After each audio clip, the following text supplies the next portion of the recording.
On November 6, 1915, Anne Sullivan, under her married name, Mrs. John A. Macy, was honored with a Teacher's Medal at the Panama Pacific International Exposition in San Francisco.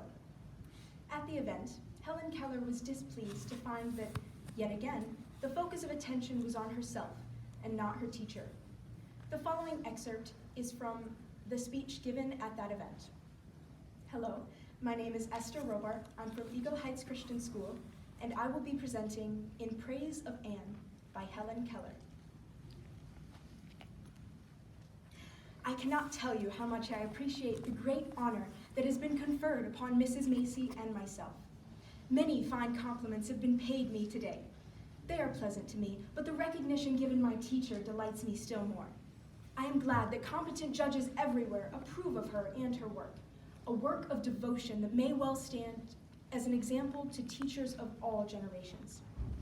I am gratified that her work is recognized here at the magnificent exposition where all the triumphs of education are so impressively placed before us. But she has achieved more than a triumph of education. Hers is also the triumph of a noble life. We have known each other for 28 years. How wonderful it all seems as I think of the day when she came to me in a small, out-of-the-way town to open the doors of the world and let me come in out of the silence and the night. She was a young woman, alone. She had been blind from childhood, and her sight had just been partially restored. Everything before her was new and unfamiliar. With little equipment except an extraordinary mind and a fine, brave heart, she began her difficult work. Handicapped by imperfect vision, without help or counsel or any previous experience in teaching, she struggled bravely and wisely with the difficulties of a new field of education. By genius and observation, she worked out her own methods of teaching. New obstacles arose daily, but they did not defeat her.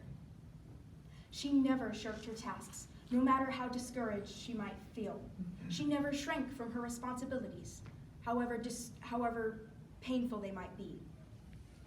My teacher was irregularly instructed. There were gaps and deficiencies in her education that she herself had the rare wisdom to see. Yet she brought to her work a freshness, a clear open-mindedness that contributed much toward her success. She was fearless in her experiments. She stimulated in her pupil a desire to know more than she had the time or knowledge to teach. She aroused curiosity, aspiration, and joyous effort. Young, eager, impulsive, she was a delightful companion. Her perception was so keen and her sympathy so quick that she could at any moment herself become a little child. She entered into all of my experiences and discoveries with the spontaneous joy of a fellow explorer. To this youthful interest in everything, she added a smiling tact and endless ingenuity in explaining what I did not understand. Above all, she had a discerning love, which is a higher educational asset than any knowledge. The stimulating contacts of life that had been denied me, she strove constantly to supply. She was ever at hand to keep me in touch with the vivid world of men and women while I was dumb.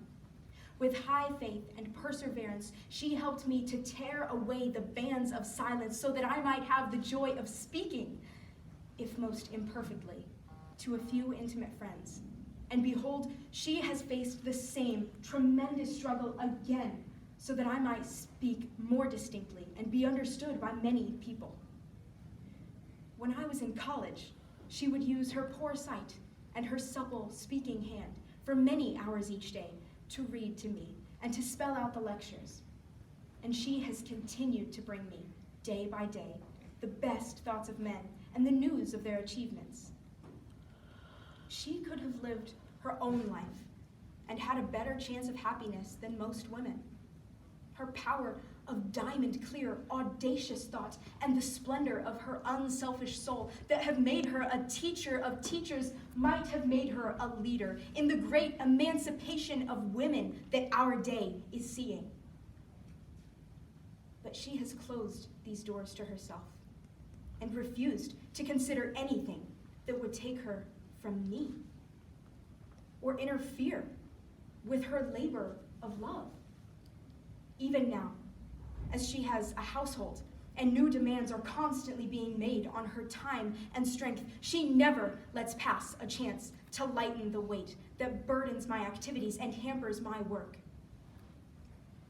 The story of her teaching is the complete story of her life.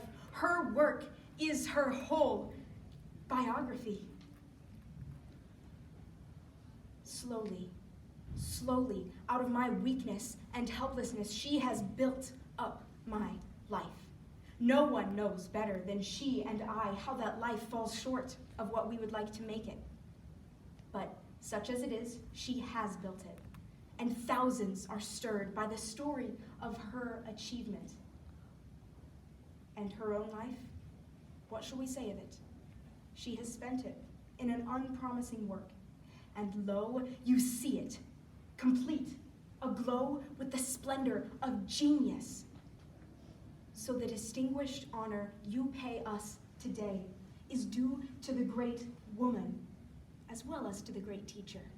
She has given more than the story of my life and education. Her richest gift to us all is zest in overcoming obstacles, zest in understanding and helping the lives of others, zest in putting joy and beauty into our